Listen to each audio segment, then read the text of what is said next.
Hello ನಮಸ್ಕಾರ. ನೀವು ನೋಡ್ತಿದ್ದೀರಾ filmy stars in Kannada YouTube channel. Please ನನ್ನ ಚಾನಲ್ನು ಸಬ್ಸ್ಕ್ರೈಬ್ ಮಾಡಿ. ಡ್ರೋನ್ ಪ್ರತಾಪ್ ಇವರ ಮುಖ ಪರಿಚಯ ಹೆಚ್ಚಿನವರೆಲ್ಲರಿಗೂ ಇರುತ್ತದೆ. ಇವರು ಮೂಲತಃ ಮಂಡ್ಯ ಜಿಲ್ಲೆಯ ಮಳವಳ್ಳಿ ತಾಲೂಕಿನ ನೆಟ್ಗಲ್ ಗ್ರಾಮದವರು.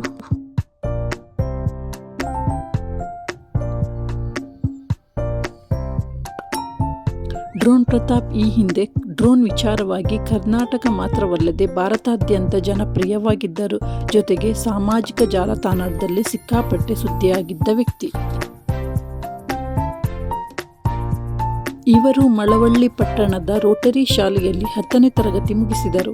ನಂತರ ಮೈಸೂರಿನ ಭಾರತಿ ನಗರದ ಜಿ ಮಾದೇಗೌಡ ಪದವಿ ಪೂರ್ವ ಕಾಲೇಜಿನಲ್ಲಿ PUC ಮುಗಿಸಿದರು.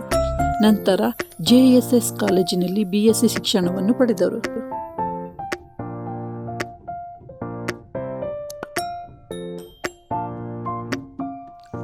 ಡ್ರೋನ್ ಪ್ರತಾಪ್ 2017ರಲ್ಲಿ ಜಪಾನ್ನ ಟೋಕಿಯೋದಲ್ಲಿ ನಡೆದ ಅಂತಾರಾಷ್ಟ್ರೀಯ ಡ್ರೋನ್ ಪ್ರದರ್ಶನದಲ್ಲಿ ತಾವೇ ತಯಾರಿಸಿರುವ ಡ್ರೋನ್ ಪ್ರದರ್ಶಿಸಿದ್ದೇ.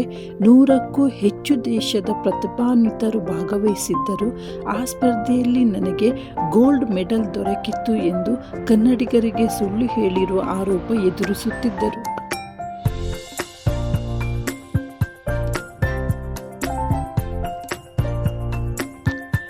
ಬಿಗ್ ಬಾಸ್ ಕನ್ನಡ 10ನೇ ಸೀಸನ್ನ ಸ್ಪರ್ಧೆಯಾಗಿದ್ದ ಡ್ರೋನ್ ಪ್ರತಾಪ್ ರನ್ನರ್ ಅಪ್ ಕೂಡ ಆಗಿದ್ದರು.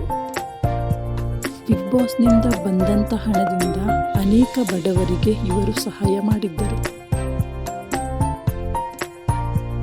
ಇವತ್ತು ಅಂದರೆ 12/12/2024ರಂದು ಡ್ರೋನ್ ಪ್ರತಾಪ್ ಅವರನ್ನು ಮತ್ತೆ ಅರೆಸ್ಟ್ ಮಾಡಿದ್ದಾರೆ. ಕಾರಣ ಸೋಡಿಯಂ ಬಳಸಿ ಕೃಷಿ ಹೊಂಡದಲ್ಲಿ ಸ್ಫೋಟಿಸಿದ್ದರು.